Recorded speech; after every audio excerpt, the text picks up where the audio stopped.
안녕하세요, 김호준입니다. 이명박 정부 시절 김대중 전 대통령 노벨 평화상 취소 공작이 국정원 차원에서 있었다는 의혹에 대해 김효재 당시 청와대 정무수석은 국정원 직원이 개인 일탈 차원에서 했을 수는 있지만 정권 차원에서는 말도 안 되는 소리라고 반박했습니다. 국정원 일개 직원이 전직 대통령이자 한국 국조로 받은 유일한 노벨상을 취소하겠다는 계획을 혼자서 세운다는 게 더 말이 안 되는 소리인 것 같긴 합니다만, 제기되는 의혹에 이렇게 즉각적인 해명이 있다는 건 바람직한 거죠.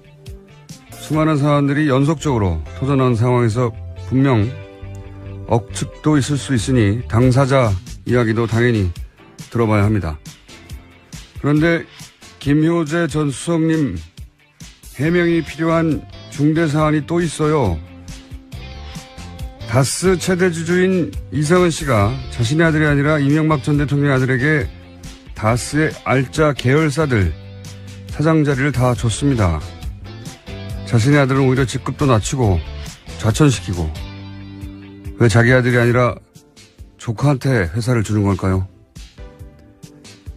김효재 전 수석님, 이거 참 이상하지 않으십니까? 그래서 묻고 싶습니다. 다스는 누구 겁니까? 김어준의 질문이었습니다.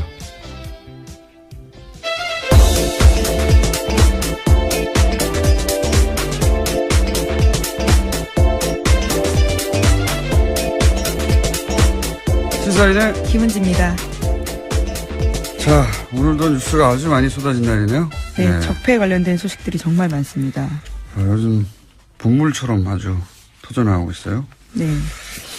그 중에서 제 전공도 많이 있습니다, 보니까. 예. 하실 말씀이 많은 걸로 보입니다. 네, 오늘도 그 중에 한 아이템 아주 길게 얘기할 것 같습니다. 자, 첫 번째 뉴스는요. 네, 지난 4월에 사드 발사대 2기가 기습 배치된 바 있습니다. 당시도 논란이 많았었는데요. 김관진 당시 청와대 안보실장이 주도했다라는 문건이 나왔다고 합니다. 이철희 더불어민주당 의원이 한겨레 신문에 공개한 자료인데요. 주한미군 사드 체계 배치 관련 참고 자료라는 제목의 국방부가 작성한 문건입니다. 이 문건 내용을 보면 NSC를 중심으로 사드 배치 가속화 추진 필요성이 대두됐다라고 하는 건데요.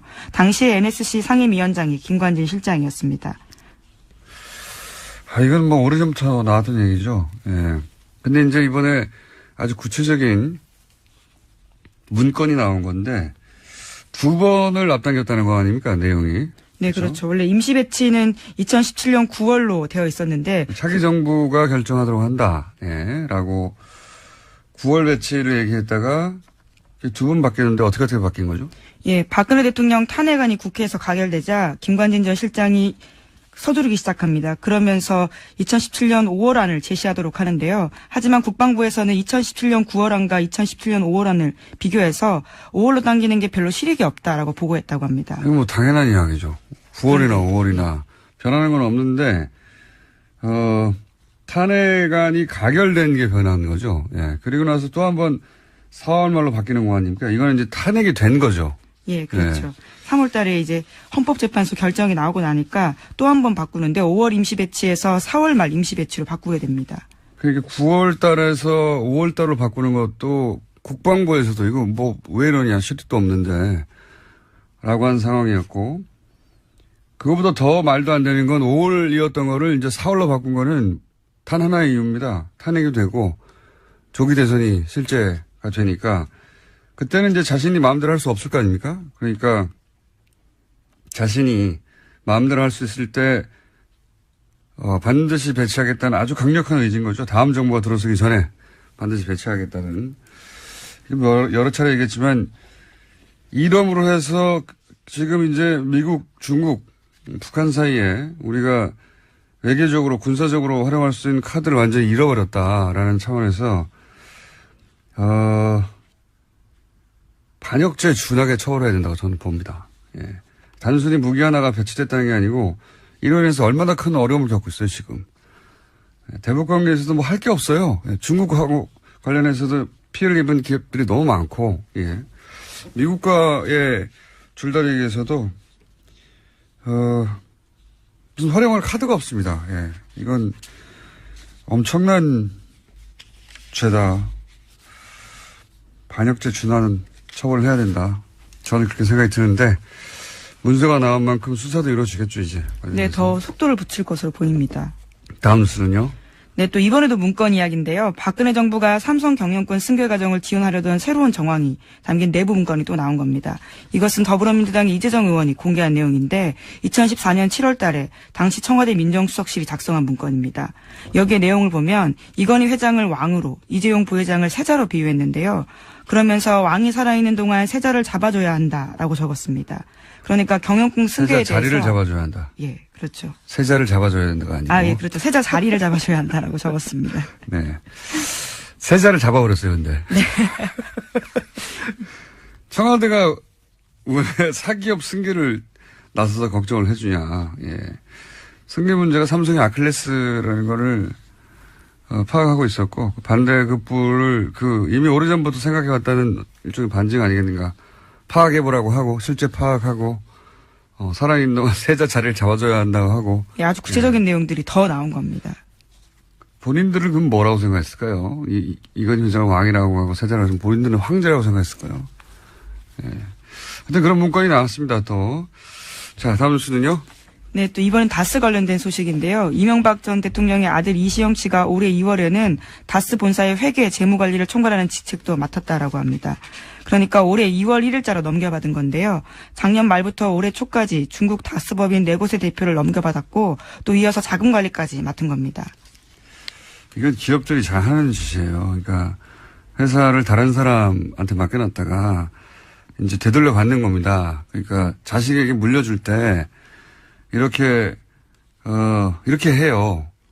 돈을 장악하는 거예요, 돈을. 당하지 않습니까? 예, 회계 재무를 장악하고 그리고 알짜 기업 대표 취임을 하고 기업 승계를 하는 거죠, 지금. 예.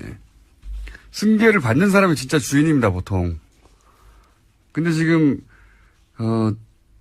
본인이 최대 주주인데 자신의 아들은 좌천시키고 지금 조카한테 주식이 하나도 없는 조카한테 기업을 전수하고 있는 거잖아요. 네, 이명박 전 대통령 아들이죠.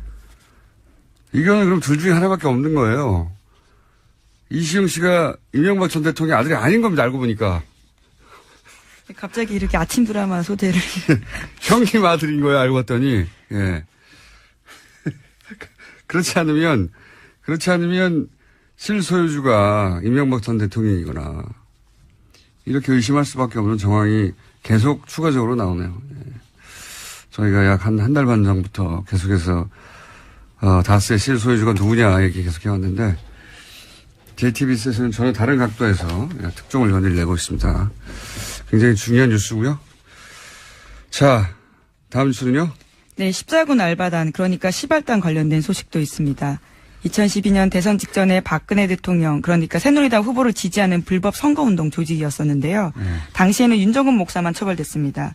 그런데 검찰과 국정원이 최근에 이 관련된 수사를 다시 시작했다라는 건데 국정원과 윤 목사가 여러 차례 통화한 내역이 있고 또 시발단의 정체불명의 돈이 대선 앞두고 입금된 사실을 확인했다고 합니다. 전공이 나왔네요. 예. 이거 최초로 밝혀낸 게 누굽니까? 와. 이 시발단 조직을 추적해서 밝히는 게 바로 접니다. 예. 일단 박수를 좀 쳐주시고 옆에서. 당시 이 추적 이야기를 잠시 조금만 공개하면 처음엔 제보가 있었어요. 제보가. 누가 사무실에서 이상한 일을 하고 있다고. 예. 근데 제가 가만히 듣고 보니까 이건 틀림없이 댓글 알바예요. 예. 그래서 제보를 받고 6개월 정도 그 제보자와 함께 차근차근 추적을 했어요. 사무실이 어디 있는지, 예. 내부는 어떻게 생겼는지, 몇 명 일하는지, 어떤 일을 하는지, 무슨 이야기를 하는지, 누구하고 접촉하는지, 6개월을 취재를 하고 조용히 해야죠. 그리고 나서 12월에 이제 이 유명한 알단을 공식 명칭이 됐죠. 예. 재밌으라고 붙인 이름인데 공식 명칭이 돼버렸어요. 예. 이 5년이 흐른 뒤에 이제 국정원하고 연결고리가 확인된 건데 공식적으로 그건 뭐 당연한 거라고 봅니다.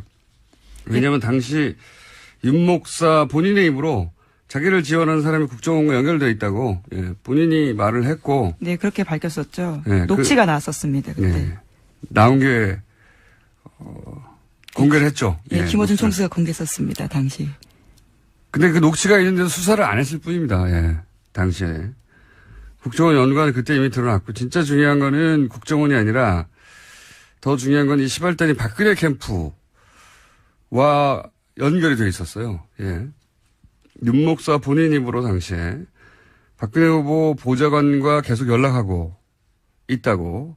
그것도 녹취가 있었고. 그리고 그 보좌관은 웬만한 삼선 의원보다 힘이 세다고 자기 입으로 또 얘기한 것도 녹취를 공개했었고. 박근혜 직라인이다. 이런 표현도 했었어요. 예. 박근혜 밑에 가장 힘센 사람이다. 이런 표현도 있었고. 그 사람이 자기 사무실에 온다. 이런 표현도 했고. 제가 당시 파악한 바로는 윤종원 목사가 언급한 그 직라인, 삼선보다 힘이 센 그 보좌관은 2012년 대선 기간 중에 사망한 이춘상 보좌관입니다.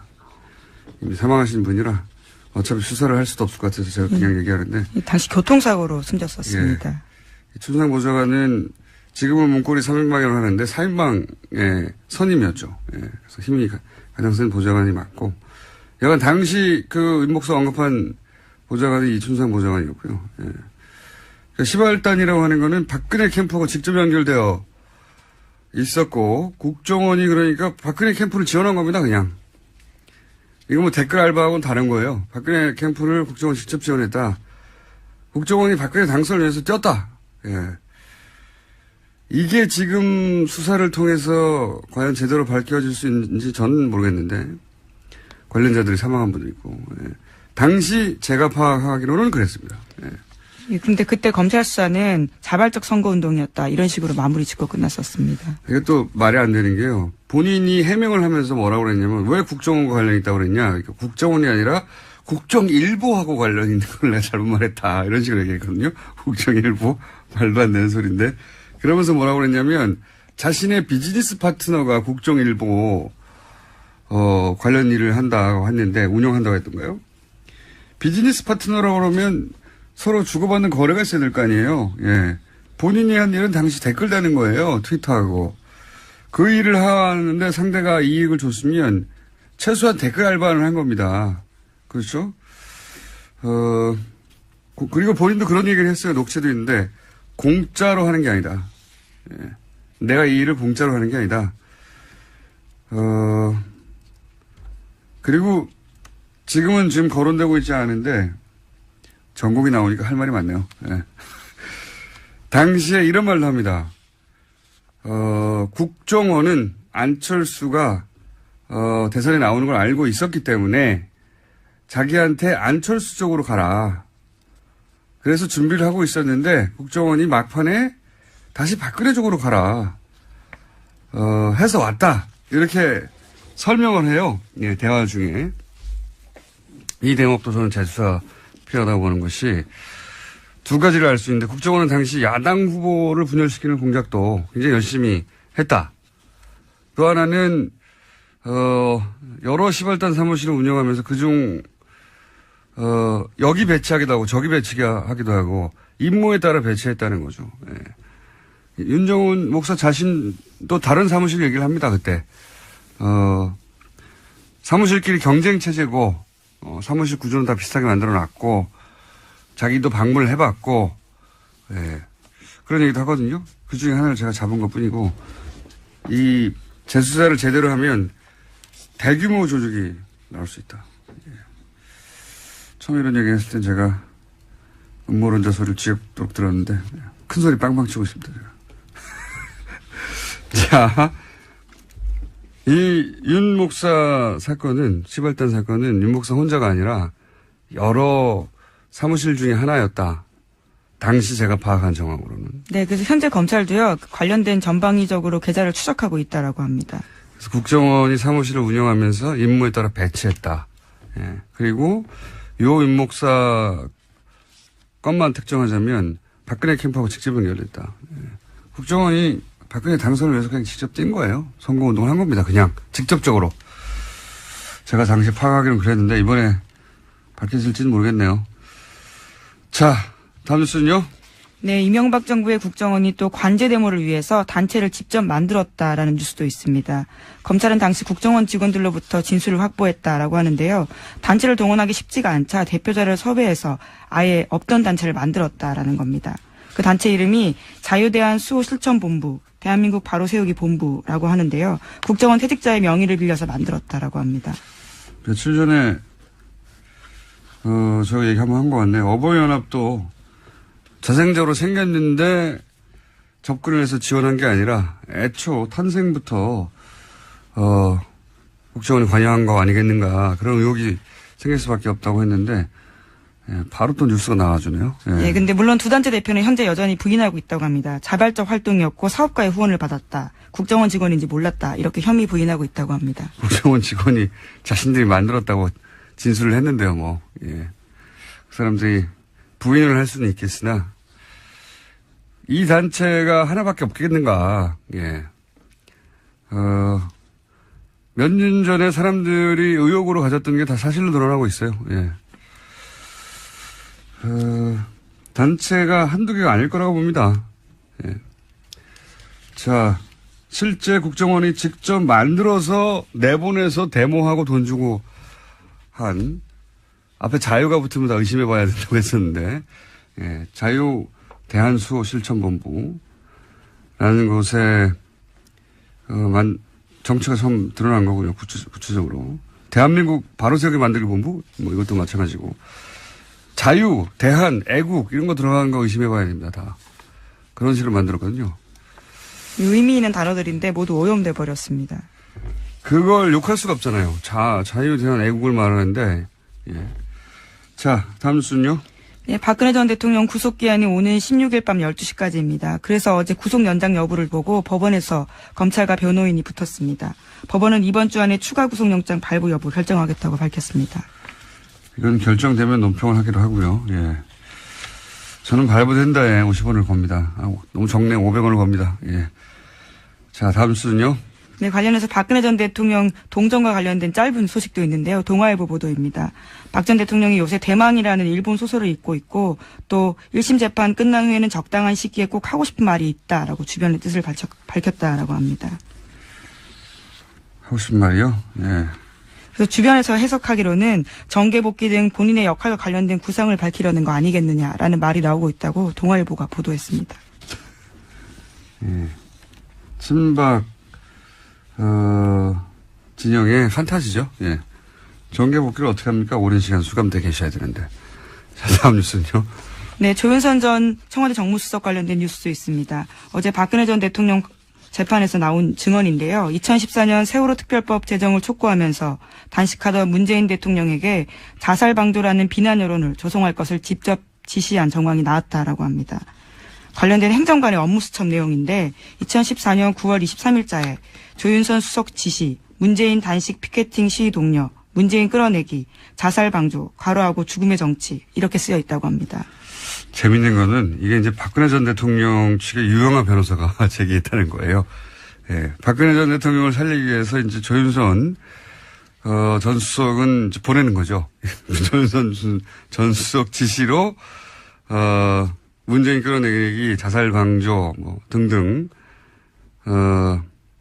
요건 근데 김기춘 당시 비서실장이 당시 민정수석인 고 김영환 아마도 그 수석 회의에서 했던 내용인 것 같은데 그 다이어리에 보면 똑같은 내용이 있어요. 자살 방조죄를 적용해가지고 그 얘기를 듣고 조윤선 수석이 당시 행정관하고 회의할 때 똑같이 지시했다고 봐야 되는 거죠. 본인이 모른다고 할 수 없는 겁니다. 이제는. 네, 어제 행정관도요. 회의 때 메모한 내용은 맞다. 하지만 직접 지시를 받은 기억은 사실은 없다. 이렇게 진술했습니다. 뭐 기억은 필요 없어요. 본인이 써놨잖아요. 조윤선 수석이 지시했다고. 예. 그러니까 비서실장이 지시하고 수석은 행정관한테 지시한 고스란히 이어지는 내용입니다. 그리고 이 자살 방조죄라는 프레임은 김기춘 전 비서실장의 전매 특허 같은 거예요. 90년대 분신정국 있을 때 그 국면을 뒤집기 위해서 자살 방조죄라는 거 들고 나옵니다. 예. 네, 강기현 유서 대필 사건이죠. 네. 그래서 이 민주화운동을 탄압하고 하는데 써먹었죠. 니들이 자살을 방조했어 하면서. 유빈 아빠 그 세월호 단식할 때 나온 거거든요. 예. 그때 여론을 뒤집으려고 또다시 끌고 난 프레임이 자살방조죄인 것이고, 예. 이건 사실 사람으로서는 생각해낼 수 없는 프레임이에요. 예. 예, 당시 악마적인 프레임입니다. 김영환 수석 메모에 보더라도요, 국민적 비난에 가해지도록 언론 지도라고 쓰여 있었습니다. 그걸 고스란히 이제 조윤선 수석이 행정관에게 본인이 듣고 지시한 내용이고요. 예. 자살 프레임. 당시 그러니까 이제 세월호 관련해서 단식하는 것을 막아보겠다. 여론이 악화되는 걸 막겠다는 의도로 뒤집기 위해서 만들어낸 프레임입니다. 김기춘 전 비서실장이. 그걸 청와대 내에서 고스란히 행정관까지 지시가 이루어졌고, 실제 그러고 나서는 자살 방조 혹은 당시 일종의 이제 폭식투쟁이라고 네, 해서 폭식투쟁이라고 예, 해가지고 일베에서 나온 사람들이 단식하고 있는데 가지고 피자 먹고 일배 국정원 또 나와야 되죠. 여기 이렇게 되면 이런 일을 하는데도 국정원이 동원됐다고 봐야 합니다. 예.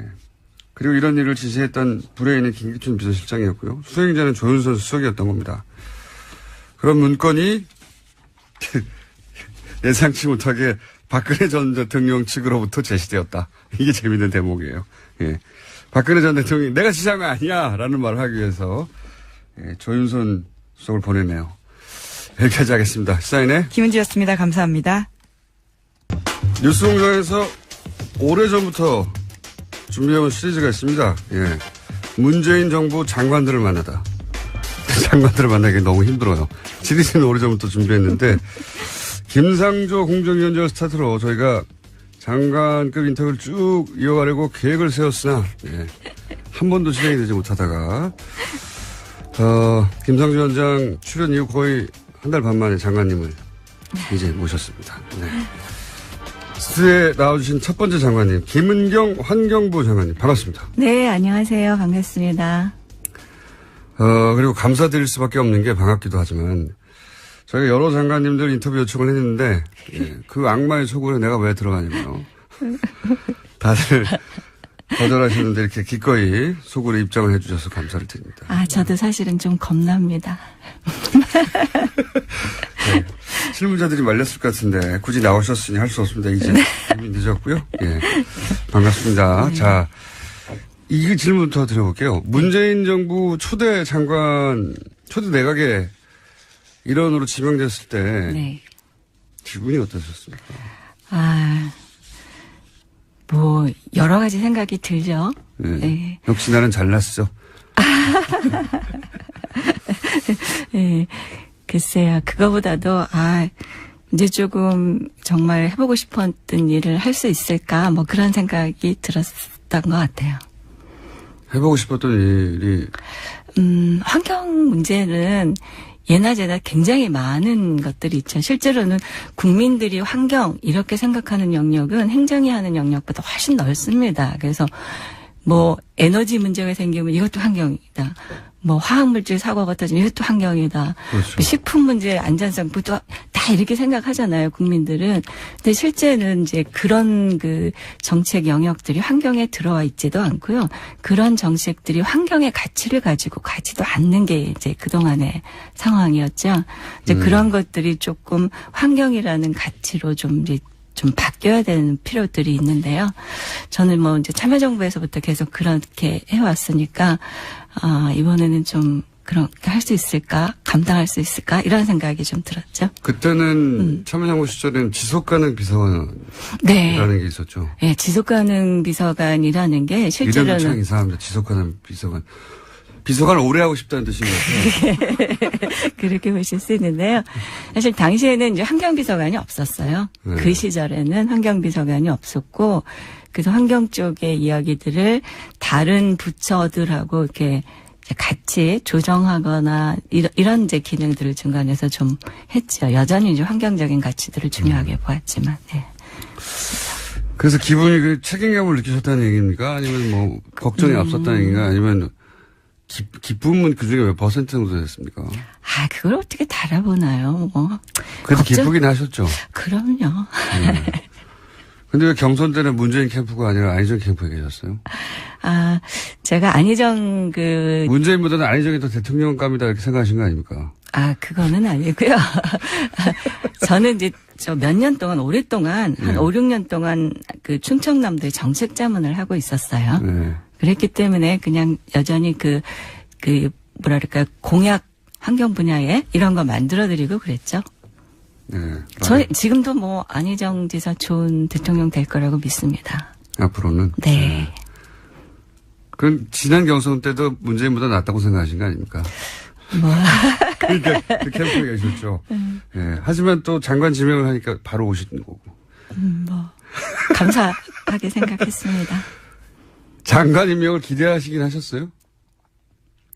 그러니까 이렇게 정책을 만들면서는 되게 이 정책을 어떻게 실현할까의 생각을 따로 하지는 않죠. 제가 가던 안 가던 간에 이 정책이 어떻게 실현됐으면 좋겠다라는 생각들은 늘 머릿속에 있으니까. 그러니까 본인한테 올 거라고 생각하셨네요. 그렇지는 않았죠. 제가 말씀하신 대로 제가 안희사 캠프에 있었잖아요. 기대 안 하셨는데 청문회는 일사천리로 진행이 됐어요. 그때 자유한국당 간사 이미자 의원이 네. 청문회 안 끝났는데 네. 채택 된다고 축하한다고 얘기를 해가지고 화제가 될 만큼 여야 모두 이제 환경부 장관의 화제가 전혀 없다고 본 거죠. 그래서 당일날 채택이 돼버렸어요. 네. 근데 너무 화제가 없어가지고 뉴스가 안 돼서 환경부 장관이 누군지 모릅니다. 사람들이 잘. 지금도 그죠? 그래서 나오신 게 아닌 것 같은데. 나오신 것 같은데. 요것도 하나 더 여쭤볼게요. 노무현 정부에서 청와대에 계셨으니까 청와대는 익숙하시잖아요. 네. 그죠? 네. 노무현 정부의 청와대하고 문재인 정부의 청와대하고 같은 점과 다른 점이 뭔가요? 운영 방식이나 회의의 톤이나 아니면 여러 가지가 있을 것 같은데. 사실 제가 참여정부의 비서관으로 있을 때는 환경이 정말 마이너였거든요.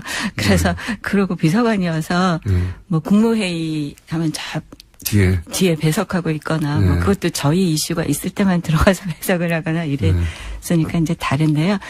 어쨌든 전체적으로 본인의 진이 달라진 거 말고요.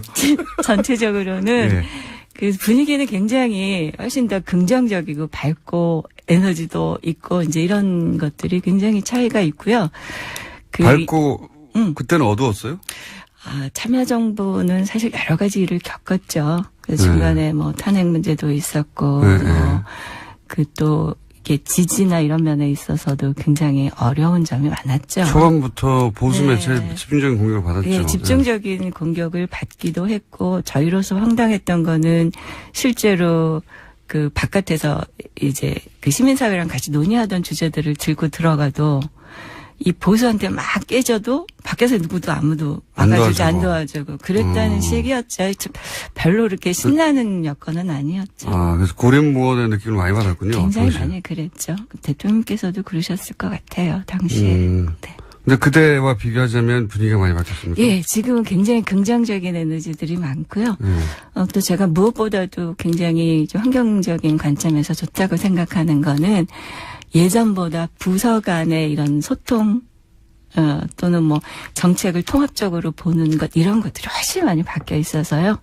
예전에는 제가 환경 문제를 가지고 가서 얘기하면 굉장히 미움을 많이 받았거든요. 이제 그만했으면 좋겠다. 예를 들어서 개발이 우선인데 왜 환경이 뒷목을 잡느냐. 그런 얘기들이 이제 당시 참여정부 내에서도 사실 경제정책이 우선이었던 게 굉장히 확연했으니까.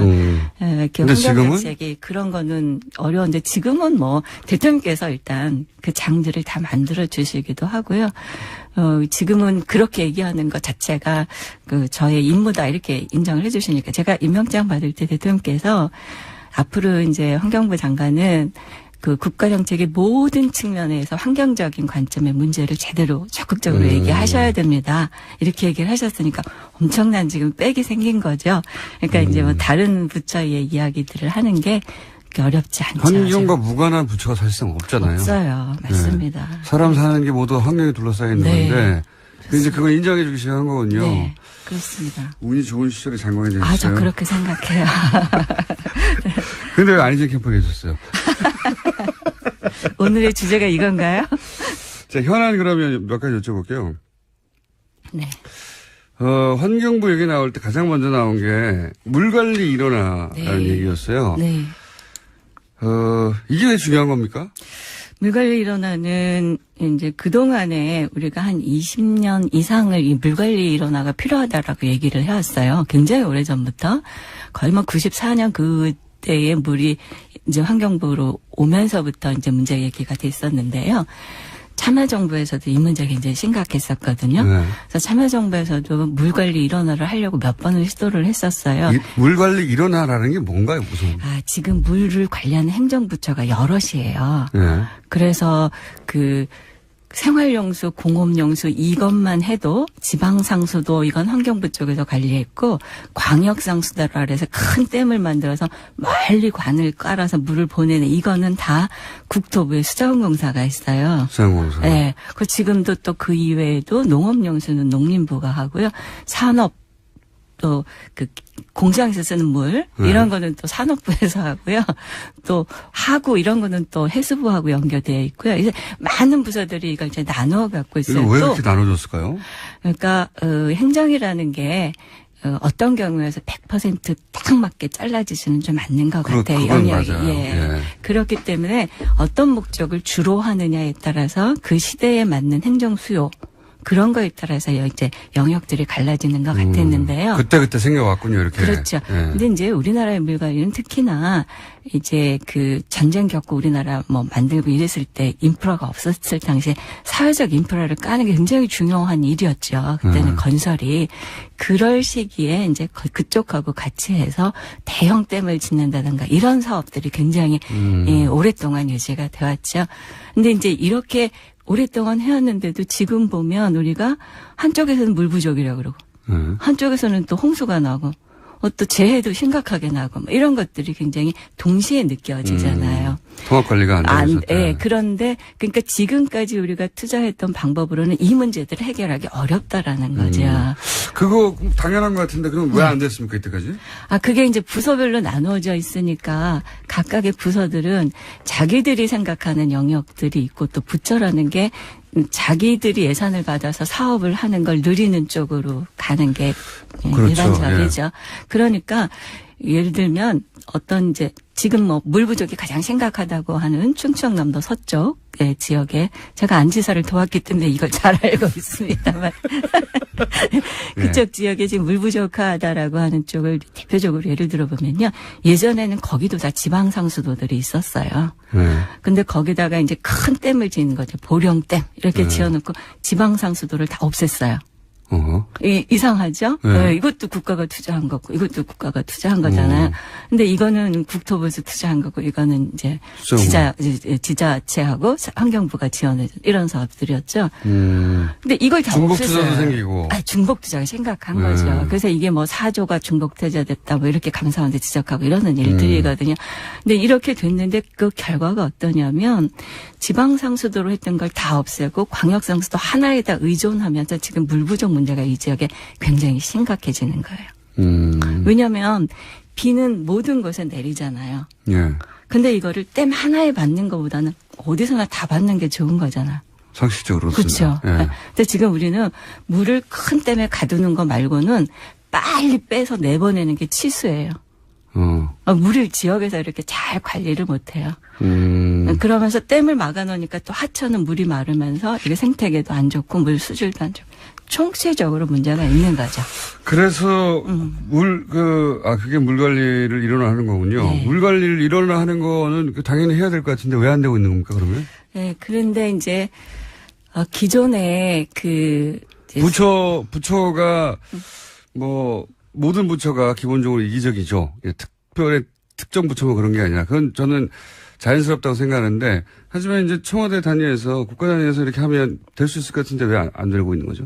그러니까 그게 정보가 안 되는 게 아니라요. 지금은 대통령께서 일단 뭐 참여정부에서부터 물관리 일어나 하려고 했다는 걸 다 알고 계시니까 되자마자 일어나 하자 이렇게 하셨잖아요. 네. 그러니까 정부에서는 일어나 하기 위한 그 정부조직 개편안을 국회에다 냈죠. 국회에서 이제 이거를 통과를 안 시켜주는 야당 거죠. 탓이다. 제가 그렇군요. 그렇게 네. 아하. 이제 자유한국당이 반대하는 거죠. 자유한국당은 또 왜 반대합니까? 이유가 뭘까? 부처 이유는 이해가 갔어요. 네. 자유한국당은 왜 반대하는 걸까요? 전체적으로 보면 자유한국당이 반대한다 이런 것보다도 어떤 분들이 반대를 하냐면요. 네. 예전부터 그런 그 커다란 시설을 하셨던 분들, 토목. 예, 그런 시설들을 하시는 곳에 종사하셨던 분들은 아직도 그게 더 중요하다 이렇게 생각하시는 분들이 많더라고요. 그분들은 자유한국당에 많이 있기 때문에. 그런 분들도 계시고요. 그래 좀 혹은 그냥 문재인 정부가 하는 건 다 싫으니까 반대하는 분들도 없지는 않을 겁니다. 그건 제가 여쭤보질 않아서요. 그러면 이게 4대강 문제를 해결하는 하나의 방편이 되기도 합니까? 뭘 일어나가? 물관리 일원화를 해주면 저희가 훨씬 더 4대강을 잘 유연하게 풀 수 있겠죠. 지금 4대강 문제도 이게 보를 다 막았는데 수질이 지금 막 문제가 생기는 거잖아요. 녹조나. 이제. 근데 그 문제를 그러면 보라는 걸 빼고 수질만 관리할 수 있느냐. 그렇게는 안 되잖아요. 그 수자원공사와 환경부와 또 다 그렇게 연결되어 있는 서로 거죠. 예.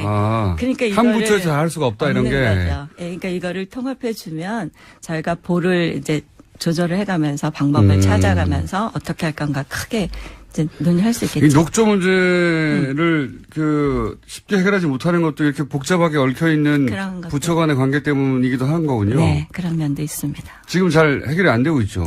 그렇죠. 그러니까 물을 흐르지 못하게 한다는 것 자체가 네. 사실은 그 녹조를 해결할 수 없는 구조이기는 하죠. 이런 얘기도 있었거든요. 뉴스공장에서 관련 인터뷰를 저희가 했었는데 4대강 사업을 승인하고 또는 진행하는데 분명히 협조하고 그 과정에서 혜택을 입고 했던 공무원들도 있다. 세력들도 있고 그분들도 상당수 여전히 그 자리에 계시고 그러다 보니까 그 뉴스공장 4대강 전문가 인터뷰에서는 보이지 않는 방해가 있을 수 있다. 앞으로 틀림없이 봐라. 내가 한 일이 맞지 않았냐. 자기 부정하지 않기 위해서라도. 혹시 실무하시면서 그런 저항을 느끼신 적은 없어요? 이게 진행이 잘 안 되는 거구나. 그렇지는 않습니다. 그래요? 그렇지는 않고요. 지금 이제 4대강 사업을. 환경부 내에는 그런 분이 별로 없겠죠. 예, 환경부에서 물론 이제 아까 말씀하신 것처럼 환경부에서도 4대강 사업을 도우셨던 분들이 계시죠. 당시에 정말 그 당시에 장차관님들이나 이런 분들은 확실히 도우셨던 분들인데 예. 10년 지난 지금 그분들은 위에 있던 분들은 다 나가셨고요. 네. 지금 이제 밑에서 어쩔 수 없이 같이 했던 분들이나 그분들도 자괴감을 많이 느끼셨던 4대강에 분들이고. 있어서는 환경부가 찬밥 아니었나요? 당시 제가 안 있었으니까 그런데 사실 저항하기 쉽지 않았겠죠. 이건 어떻습니까? 네. 현안이니까 한 가지만 더 여쭤볼게요. 재미없는 대목이긴 하지만, 미세 문제. 네, 미세먼지. 예, 미세 문제가 아니죠. 미세먼지 문제. 네. 많이 얘기되잖아요. 네. 그거 제가 한 달 전인가, 그 정도 됐나? 종합관리대책. 네, 26일 날 발표했어요. 얼마 안 됐네요. 네. 그거 발표됐다는 뉴스를 봤거든요. 네, 그래서 네. 제가 보면서 무슨 생각했냐면, 이거 어떻게 종합 관리한다는 건가? 예. 그냥 뭔가 발표해야 되니까 발표한 거 아니겠어? 이렇게 하고 지나갔는데, 네. 실제로 종합 관리가 됩니까, 이게?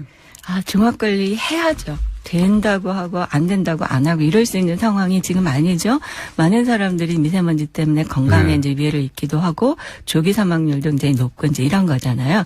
그러니까 모든 지금 지구상의 국가들이 이제 그런 환경 문제가 굉장히 긴급한 사안이 된 거죠. 그래서 우리도 어쩔 수 없이 해야 되는데요.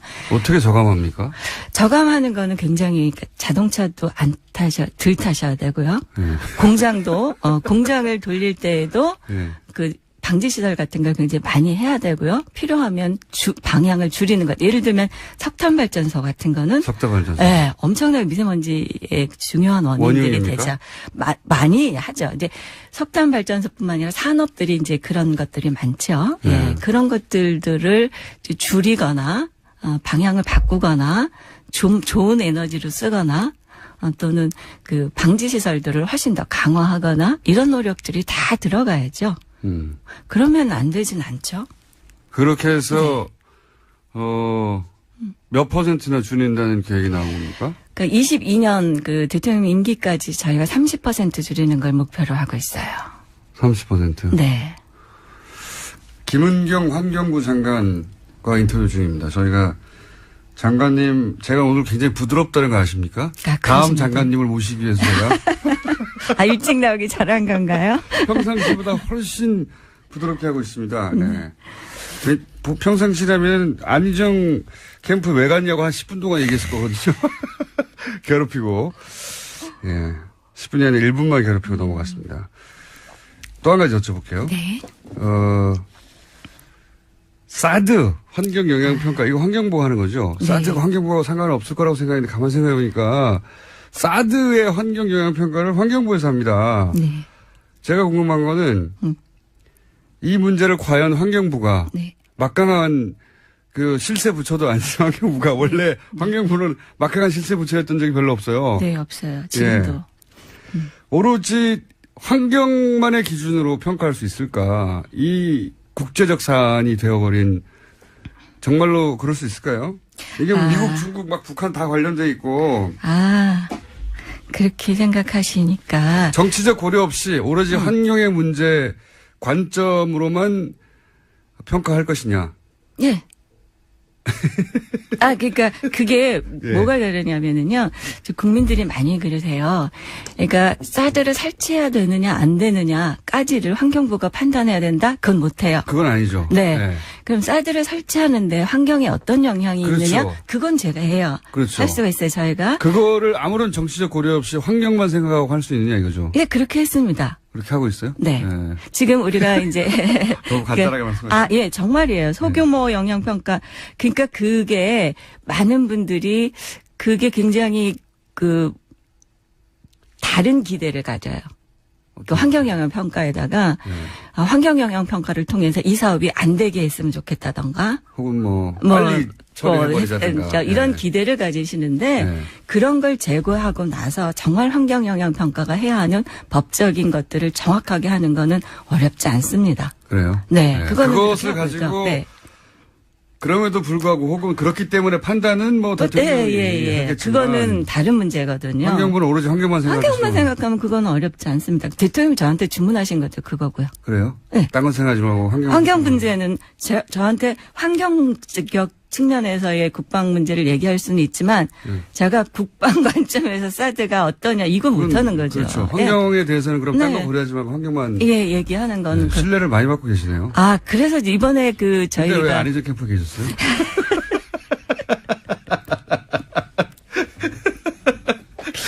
아, 이런 식이시군요. 환경만 고려하겠다. 네. 그게 그래서 계획대로 하면 언제 끝나는 거죠? 아, 지금 저희가 이제 국민들도 많이 이제 오해를 하시는데요. 환경영향 평가 자체를 환경부가 하는 건 아니고요. 그거는 사업자가 해요. 그러니까 아하. 국방부가 환경영향 평가를 만들어 가지고 저희한테 보내는 거예요. 저희가 그러면 이 사람들이 환경의 모든 영향들을 다 고려했는지 어떤 걸 잘못했는지 이런 거를 숙제 평가를 검사. 하는 거예요. 숙제 예. 검사하는 거구나. 그래서 부족한 부분에 대해서는 이거는 보완하세요. 이거는 다시 하세요. 이렇게 얘기하는 거거든요. 아하. 그렇게 해서 협의를 해주거나 만약에 문제가 있어서 안 되겠다고 하면 동의하지 않습니다. 부동의 이렇게 내보내는 거예요. 아하. 그래서 숙제 지금은 검사. 저기 국방부 열심히 하고 있을 거라고 생각해요. 실제 평가는 정해진 기준에 따라서 실행하는 사업소가 곳이 있고 하고, 사업소가 있고 전문 기관이겠죠. 네네. 예. 거기에 대해서 이게 왜 빠졌어라든가 네. 이건 기준에 미치지 못하네라든가 네. 그런 숙제 검사를 해서 점수를 매기고 통과 아니다 이거를 네. 환경 모청하는 거군요. 네, 협의, 부동의. 그렇군요. 시간이 벌써 다 됐네. 자, 그렇게. 이렇게 빨리 시간이 지나갔습니다. 문자가 자꾸 오네요.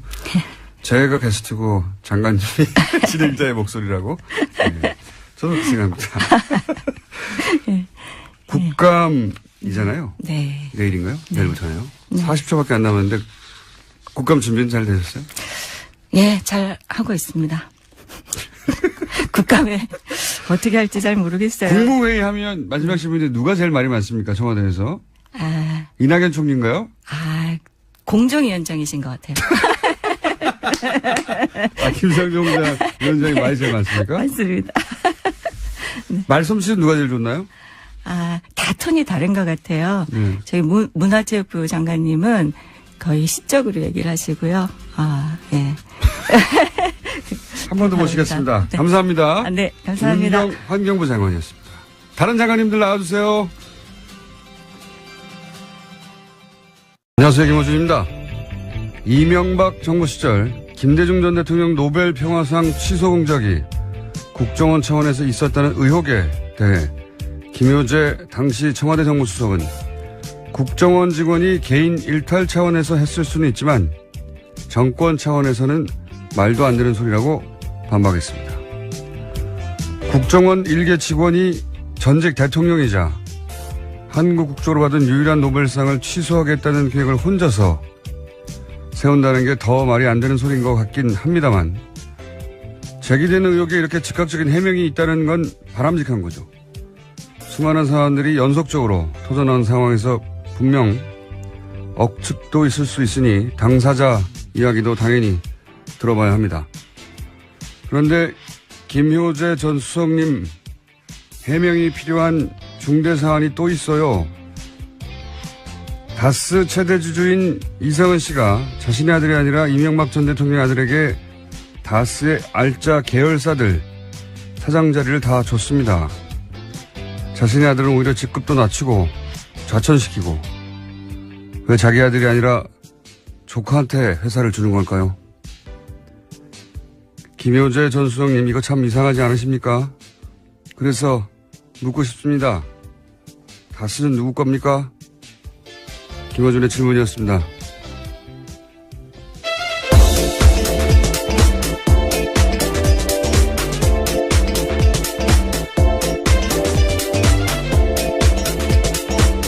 시사인의 김은지입니다. 자, 오늘도 뉴스가 아주 많이 쏟아진 날이네요. 네, 적폐에 관련된 소식들이 정말 많습니다. 요즘 분물처럼 아주 터져나오고 있어요. 네. 그 중에서 제 전공도 많이 있습니다, 보니까. 예. 하실 말씀이 많은 걸로 보입니다. 네, 오늘도 그 중에 한 아이템 아주 길게 얘기할 것 같습니다. 자, 첫 번째 뉴스는요. 네, 지난 4월에 사드 발사대 2기가 기습 배치된 바 있습니다. 당시도 논란이 많았었는데요. 김관진 당시 청와대 안보실장이 주도했다라는 문건이 나왔다고 합니다. 이철희 더불어민주당 의원이 한겨레 신문에 공개한 자료인데요. 주한미군 사드 체계 배치 관련 참고 자료라는 제목의 국방부가 작성한 문건입니다. 이 문건 내용을 보면 NSC를 중심으로 사드 배치 가속화 추진 필요성이 대두됐다라고 하는 건데요. 당시에 NSC 상임위원장이 김관진 실장이었습니다. 이건 뭐 오래전부터 나왔던 얘기죠. 예. 근데 이제 이번에 아주 구체적인 문건이 나온 건데 2번을 앞당겼다는 거 아닙니까? 내용이. 네, 그렇죠. 원래 임시 배치는 2017년 9월로 되어 있어요. 이게 지금 수사를 통해서 과연 제대로 밝혀질 수 있는지 저는 모르겠는데 관련자들이 사망한 분도 있고. 예. 당시 제가 파악하기로는 그랬습니다. 예. 근데 그때 검찰 수사는 자발적 선거운동이었다. 이런 식으로 마무리 짓고 끝났었습니다. 이게 또 말이 안 되는 게요. 본인이 해명을 하면서 뭐라고 그랬냐면 왜 국정원과 관련이 있다고 그랬냐. 그러니까 국정원이 아니라 국정일보하고 관련이 있는 걸 내가 잘못 말했다. 이런 식으로 얘기했거든요. 국정일보. 말도 안 되는 소리인데. 그러면서 뭐라고 그랬냐면 자신의 비즈니스 파트너가 국정일보 관련 일을 한다고 했는데 운영한다고 했던가요? 비즈니스 파트너라고 그러면 서로 주고받는 거래가 있어야 될 거 아니에요. 예. 본인이 한 일은 당시 댓글 다는 거예요. 트위터하고. 그 일을 하는데 상대가 이익을 줬으면 최소한 댓글 알바를 한 겁니다. 그렇죠? 그리고 본인도 그런 얘기를 했어요. 녹취도 있는데 공짜로 하는 게 아니다. 예. 내가 이 일을 공짜로 하는 게 아니다. 그리고 지금은 지금 거론되고 있지 않은데 전곡이 나오니까 할 말이 많네요. 예. 당시에 이런 말도 합니다.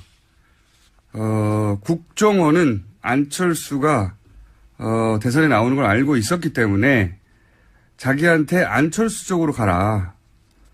그래서 준비를 하고 있었는데 국정원이 막판에 다시 박근혜 쪽으로 가라. 해서 왔다. 이렇게 설명을 해요. 예, 대화 중에. 이 대목도 저는 재수사 필요하다고 보는 것이 두 가지를 알 수 있는데 국정원은 당시 야당 후보를 분열시키는 공작도 굉장히 열심히 했다. 또 하나는 여러 시발단 사무실을 운영하면서 그중 여기 배치하기도 하고 저기 배치하기도 하고 임무에 따라 배치했다는 거죠. 예. 윤정훈 목사 자신도 다른 사무실 얘기를 합니다. 그때 사무실끼리 경쟁 체제고 사무실 구조는 다 비슷하게 만들어놨고 자기도 방문을 해봤고 예. 그런 얘기도 하거든요. 그중에 하나를 제가 잡은 것뿐이고 이 재수사를 제대로 하면 대규모 조직이 나올 수 있다. 예.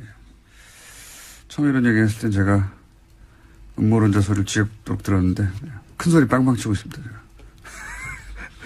제가. 자, 이 윤 목사 사건은 시발단 사건은 윤 목사 혼자가 아니라 여러 사무실 중에 하나였다.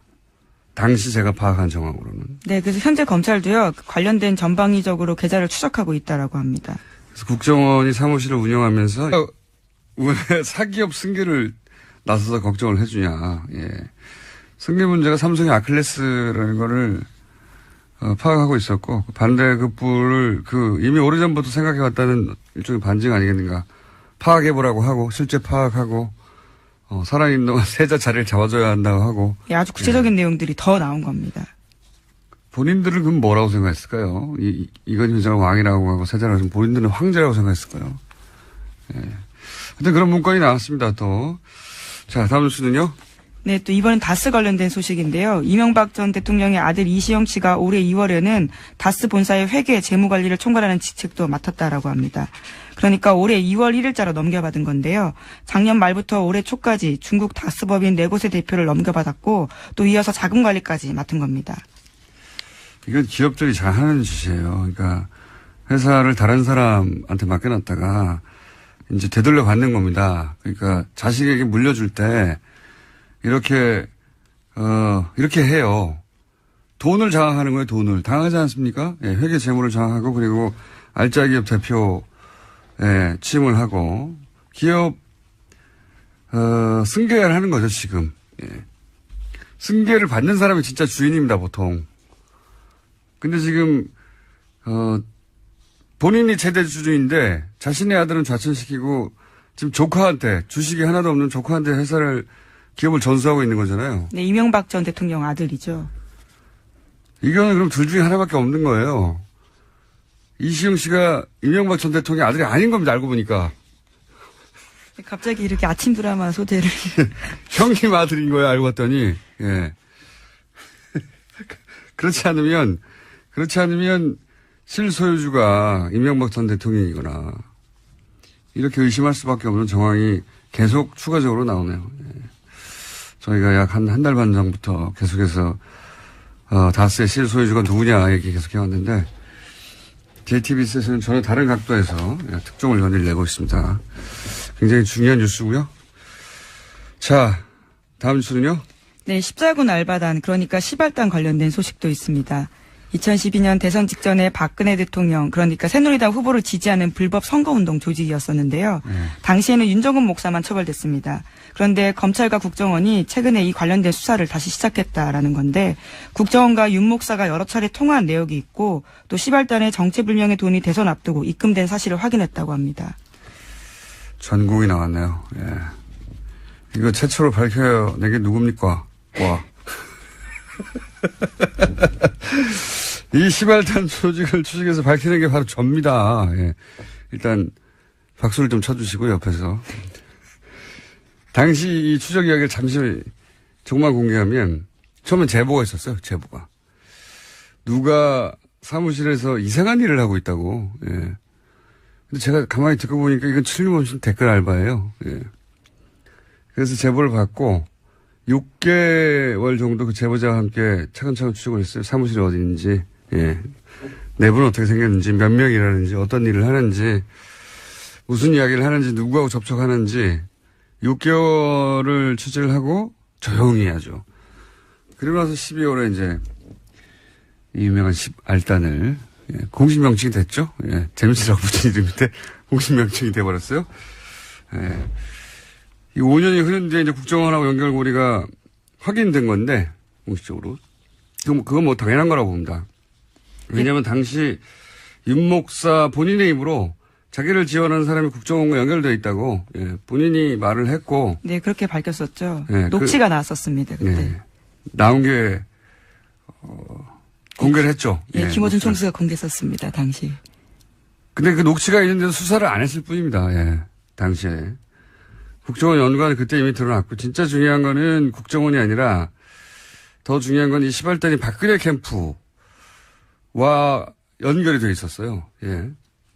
윤 목사 본인 입으로 당시에 박근혜 후보 보좌관과 계속 연락하고 있다고, 그때 녹취가 있었고, 그리고 그 보좌관은 웬만한 삼선 의원보다 힘이 세다고 자기 입으로 또 얘기한 것도 녹취를 공개했었고, 박근혜 직라인이다 이런 표현도 했었어요. 예. 박근혜 밑에 가장 힘센 사람이다 이런 표현도 있었고, 그 사람이 자기 사무실에 온다 이런 표현도 했고, 제가 당시 파악한 바로는 윤종원 목사가 언급한 그 직라인, 삼선보다 힘이 센 그 보좌관은 2012년 대선 기간 중에 사망한 이춘상 보좌관입니다. 이미 사망하신 분이라 어차피 수사를 할 수도 없을 것 같아서 제가 그냥 얘기하는데. 당시 교통사고로 숨졌었습니다. 예. 이춘상 보좌관은 지금은 문고리 3인방이라고 하는데 4인방의 선임이었죠. 예. 그래서 힘이 가장 센 보좌관이 맞고, 여간 당시 그 윤 목사 언급한 보좌관이 이춘상 보좌관이었고요. 예. 그러니까 시발단이라고 하는 거는 박근혜 캠프하고 직접 연결되어 있었고, 국정원이 그러니까 박근혜 캠프를 지원한 겁니다, 그냥. 이거 뭐 댓글 알바하고는 다른 거예요. 박근혜 캠프를 국정원이 직접 지원했다. 국정원이 박근혜 당선을 위해서 뛰었다. 예. 그런데 차기 정부가 결정하도록 한다. 예. 라고 9월 배치를 얘기했다가 두 번 바뀌었는데 어떻게 바뀐 거죠? 예, 박근혜 대통령 탄핵안이 국회에서 가결되자 김관진 전 실장이 서두르기 시작합니다. 그러면서 2017년 5월안을 제시하도록 하는데요. 하지만 국방부에서는 2017년 9월안과 2017년 5월안을 비교해서 5월로 당기는 게 별로 실익이 없다라고 보고했다고 합니다. 이거 뭐 당연한 이야기죠. 9월이나 5월이나 변하는 건 없는데, 탄핵안이 가결된 게 변한 거죠. 예. 그리고 나서 또 한 번 4월 말로 바뀌는 거 아닙니까? 이거는 이제 탄핵이 된 거죠. 예, 그렇죠. 3월 달에 이제 헌법재판소 결정이 나오고 나니까 또 한 번 바꾸는데 5월 임시 배치에서 4월 말 임시 배치로 바꾸게 됩니다. 그러니까 9월 달에서 5월 달로 바꾸는 것도 국방부에서도 이거 뭐 왜 이러냐, 실익도 없는데 라고 한 상황이었고, 그거보다 더 말도 안 되는 건 5월이었던 거를 이제 4월로 바꾼 거는 단 하나의 이유입니다. 탄핵이 되고 조기 대선이 실제가 되니까 그때는 이제 자신이 마음대로 할 수 없을 거 아닙니까? 그러니까 자신이 마음대로 할 수 있을 때 반드시 배치하겠다는 아주 강력한 의지인 거죠. 다음 정부가 들어서기 전에 반드시 배치하겠다는. 여러 차례 얘기했지만 이름으로 해서 지금 이제 미국, 중국, 북한 사이에 우리가 외교적으로 군사적으로 활용할 수 있는 카드를 완전히 잃어버렸다라는 차원에서 반역죄에 준하게 처벌해야 된다고 저는 봅니다. 예.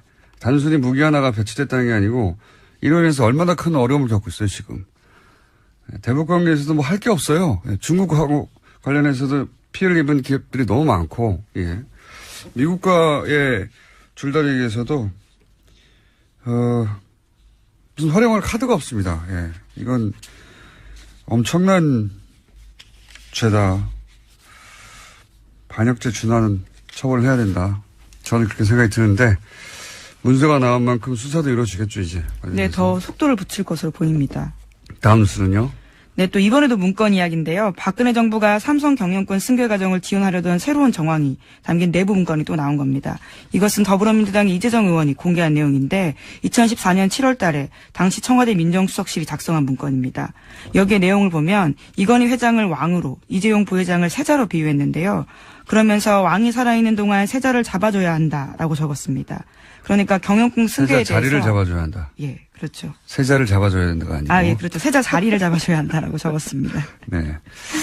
세자를 잡아버렸어요, 근데. 네. 청와대가